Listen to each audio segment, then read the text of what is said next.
Well, my name is Pat Martinez. I'm with Leadership in the Clouds. It's a management consulting firm.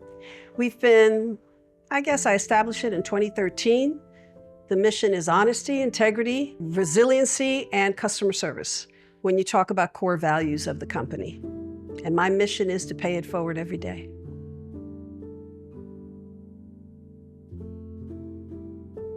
I remember back in the day working in corporate America that I found only exceptional people were invited, high potentials. And then when I went to lead a nonprofit out of Washington, D.C., I was in charge of putting together CEO forums. And I used to say to the CEOs from corporate America, how do you trickle down the information? How do the frontline people get the information? They said, well, we tell our managers. Well, you give the cliff notes, don't you?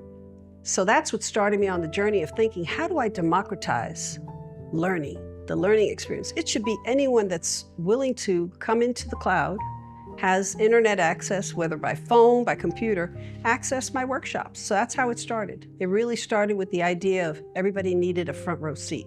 Everybody needed a seat at the table.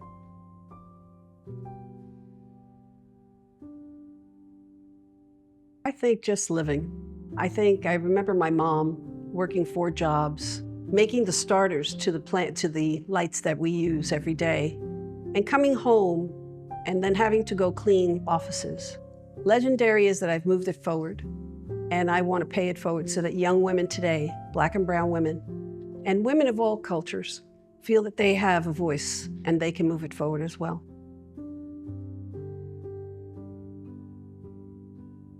I think it started all the way back when I wasn't allowed to speak in certain rooms, that a woman needed to know her place.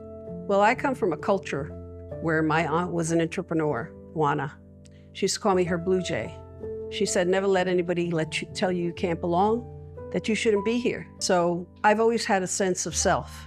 But the defining moment was when I started my company and I went out on my own and I started meeting people that said, you can do this. And my mentor is a gentleman who's a CEO of a Fortune 100 company. He's retired now. And I remember him telling me many stories about the men code, male code, how do you speak, how do you act? And the defining moment was when I no longer needed his assistance. And he said to me, you can mentor me. And that's when I felt really happy, because I said, I think I've made it. But still, I learn every day. Another trick, another trade, and I'm always scaling up.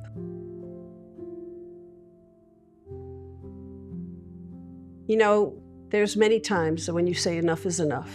And I think it's when you're not accepted. And I was in a room with very powerful women, and they wanted diversity. And I think that was the moment that I said it was enough. It happened in Charlotte. And I tell this story often to young ladies because I said, sometimes powerful women can intimidate you. Oh, they've done so much. Their resumes are so long. My God, they've given back. They're wealthier than I am. But the defining moment was when I saw a powerful woman say, oh, we don't have this one or that one. We need some Latinas in the room. Well, I'm Puerto Rican. You know, I may not look like the typical stereotypical Latina, but I'm still Latina. And there were people in the room feeling very upset. And one leader in our community, which remained nameless, she looked at me and she said, I'm so sorry. I said, it's not your fault. You're not responsible for your sister. If she doesn't see me, she's an idiot in my head. And then all of a sudden her eyes landed on me. She went, oh, but we have Pat. I said, I know I'm not Latina enough for you. And at that point, I said, I have to come into my power. Look at what you've accomplished. Be happy where you are. And be settled in knowing that you have far to go, because your journey's not over. You have many women to capture. What I do is I open the doors and I bring 10 women with me. And sometimes people say, I don't think I should be there. Why? Because you say you don't have to be there? You come with me and you sit by me and you be there. You have to be presente, as they said. You have to be present in the moment. If you're not, you lose out. You lose out on the learning.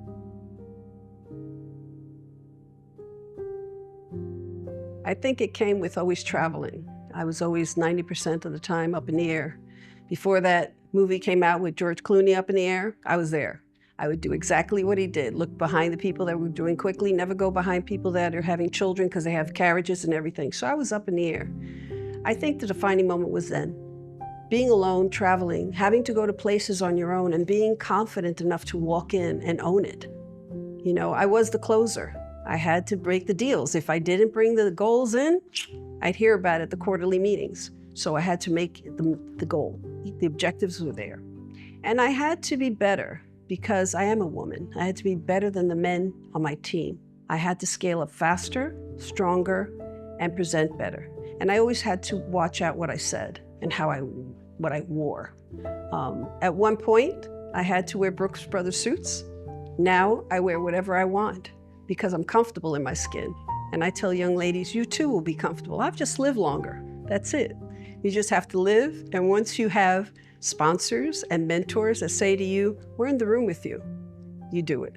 And that's how I always find my voice. And I look to others. When I met you, you got me excited about saying yes. And I say that all the time. I tell young ladies, you have to say yes, yes. Because opportunity knocks, but you don't know what's on the other side.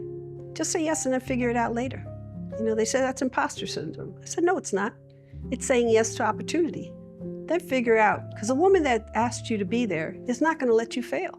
We pull each other up and we make sure we support each other, whether you like it or not. And I have young ladies that say to me, Miss Martinez, you're always on me. You call me. And I said, yes, I do. And I want you to be receptive and say, okay, I'll be there. And show up. Just show up.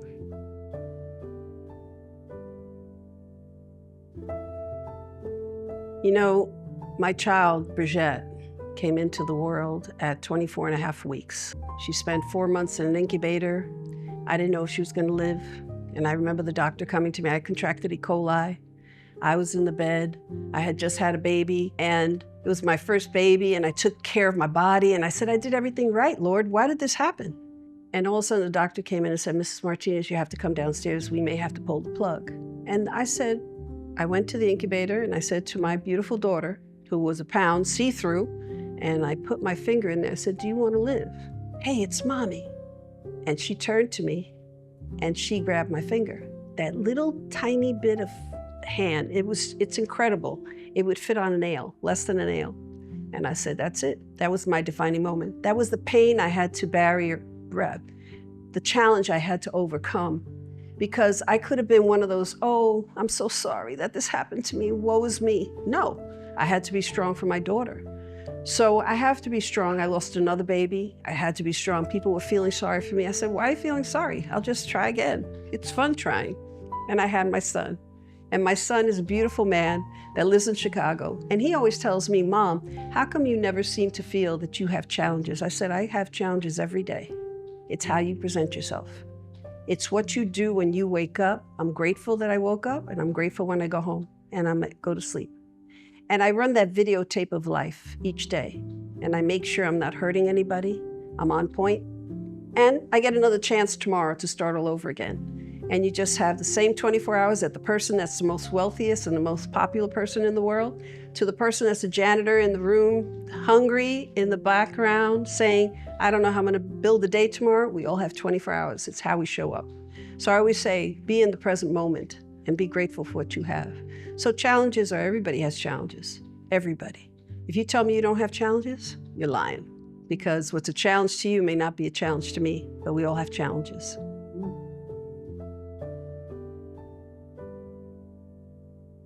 You're building your legacy. You're seeing where you're going to be going.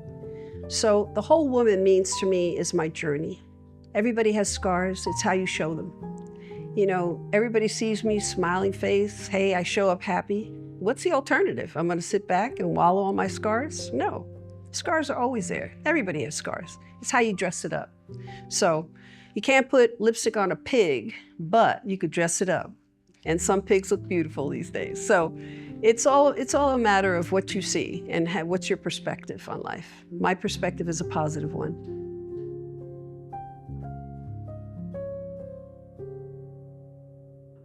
Well, my purpose, power and peace.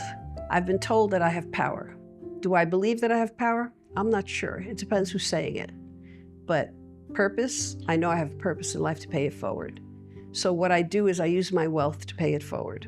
Whether it is to give something away, support someone, do something, but I pay it forward every day. As far as the power, I think I have power. I've been asked to do certain things, and when I walk in a room and I say we're going to do something, people follow me. So that's a power, and you have to be careful, because if you have the power, you have to be careful how you wield it. Some people have power and they misuse it. Some people have power and they just love people. You know, I talk to young folks all the time and I say, everybody has a power. You have a purpose, or else you wouldn't be here. Now, my peace is self-induced. I am grateful for what I have. My daughter doesn't know where she's going to be in 20 years. I said, neither do I. So who has the roadmap? Do you have your expiration date? The Lord knows when you're going to go. And I've been looking for that expiration date a long time. And I'm going to die at 104. Why? My daughter says, why 104? I said, the Bible says so. She goes, well, you're not a spiritual woman. I said, yes, I am. Very spiritual. I believe in the future of us. And you have to succeed, and you have to pay it forward. So I need to be around until you get it. So my peace comes in knowing that I'm going to be here for you.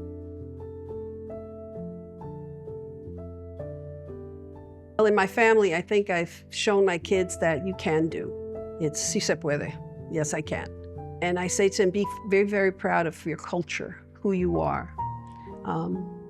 I am a proponent of cooking my foods. I am not ashamed to say that my Puerto Rican heritage is there. My sister said, when did you become so Puerto Rican? And I said, I've always been there, you just never saw me. And I just say, sometimes people see what they want to see. And I said to her, what I do is celebrate all the time who I am. My grandfather on my mother's side was from Africa, and he settled in Carolina. And my grandmother came from Spain. So the women in my family like short men. I don't know why, but he was short African man, and she was a tall Spaniard woman. And they had 14 kids together. And they were the darker ones. They used to call them morenitos because they had brown hair, brown eyes. And then the lighter ones that with the blue eyes and blonde hair. So Puerto Ricans are a mixed culture. So I think in every day, you just have to find where you are and what you're proud for. I'm proud to pay it forward through my children. And I tell them, if you don't know the culture, that's on you. I could just show you the way. And I just celebrate every day. My son seems to always like African-American women. And in my community, I don't know if you had it in your community of African-Americans, you want people to marry their own because you want to perpetuate your culture. I said to him, you know, it's who you love. I don't care who you love. My daughter just told me that she was binary. I don't know the lingo anymore. There's so many lingos that she uses with me. I said, find someone you love. Social capital. You need to have somebody loves you and you love them back. So my purpose in life is to make sure that my children are happy, they move it forward. My culture is very important to me, but I also know that we need to live in a world with many different people. My best friends are from Morocco. My son grew up with a young man. He was 5 years old. They both grew up together. He looks more Puerto Rican. My son looks Arabic. He's my second son from another mother. That's it. We just make it happen. But we have to embrace who we are every turn.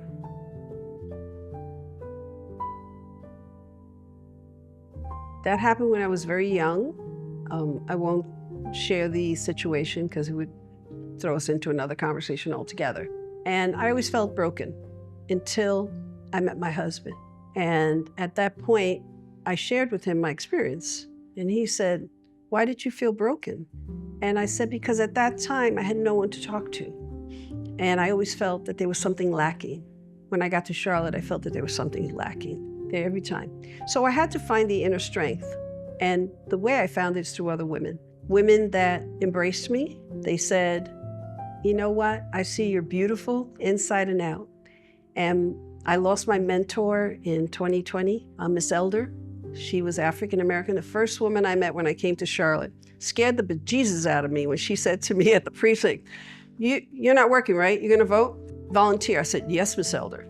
And we became friends ever since. I've been 27 years here in Charlotte. She was the first person that became my friend, my mentor, and I miss her every day. She passed away, and I talked to her. She gave me a plant a long time ago. I said, you live on with me in my heart.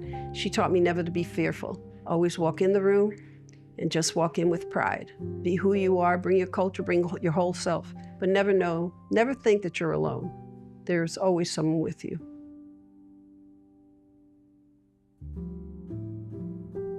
So I work really hard in making sure everybody has a seat at the table. My legacy is that I want everybody to realize that education cannot be taken away. They could take away your house, your clothing, your jewelry, your makeup, your hair, whatever. And don't talk about hair because my hair looks terrible with the flips, the Puerto Rican side's coming out. But they can't take away your education because what you know, you can't unknow. What you see, you can't unsee. What you hear, you can't unhear. So I want people to realize that no matter what happens in life, education is very important. Keep educating yourself. I am still on my way to learning different things, getting certified in different areas. As far as the legacy I'm building is a democratizing of the skies. I think clouds, because leadership in the clouds, we democratize training. I think education is very important. And some people that can't make it because they don't have the funds or whatever, you know what? There's a lot of free things out there. And I hate to say Google it, but if you don't know something, Google it. Education is power. Knowledge is power.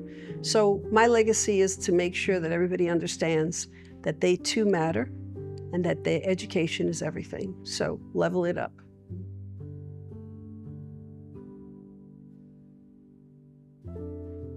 If it's myself, I would say, don't worry, I'm here for you. If it's somebody different, I'd say, don't worry, I'm here for you. There's been women that stand next to me that say, I'm not worthy to be next to you. And I said, don't do that, because don't raise me higher than you think I am. I'm human. I'm there for you. But the woman that stands next to me all the time is my aunt, and she gives me the power to move on. And every time I think I can't go on, I say, Lord, and then I hear that inner voice saying, you can do this, go forward.